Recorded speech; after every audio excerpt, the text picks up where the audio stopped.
माजी आमदार श्यामसुंदर शिंदे यांचे कुटुंब कंधारलोहा तालुक्यातील जिल्हा परिषद निवडणुकीच्या तयारीला। कंधारलोहा मतदारसंघाचे माजी आमदार श्यामसुंदर शिंदे यांचे पुत्र विक्रांत व सुनबाई अनुजाताई हे दाम्पत्य जिल्हा परिषद निवडणूक मैदानात उतरणार असल्याची चर्चा त्यांच्या कार्यकर्त्यांमध्ये जोरदार सुरू आहे। त्यासाठी दोन्ही तालुक्यातील जिल्हा परिषद गटातील मतदारसंघांची चाचपणी केली जात असल्याची प्राथमिक माहिती सध्या मिळत आहे। नेमकं कोणत्या गटातून ते दोघे निवडणूक लढवणार हे सध्या पुढे आले नसले तरी सुद्धा सर्व ताकदीनिशी ते मैदानात उतरणार असल्याचे त्यांच्या कार्यकर्त्यांकडून बोलले जात आहे।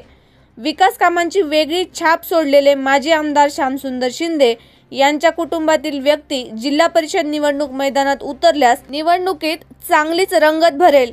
याशिवाय त्यांच्या निवडणूक एंट्रीच्या चर्चेमुळे विरोधकात चांगलीच धडकी भरली आहे। तुम्हाला काय वाटतं, कोणत्या गटातून निवडणूक लढवल्यास त्यांना यश नक्की मिळेल? आम्हाला कमेंट करून नक्की कळवा आणि पाहत रहा राजमुद्रा न्यूज लाईव्ह।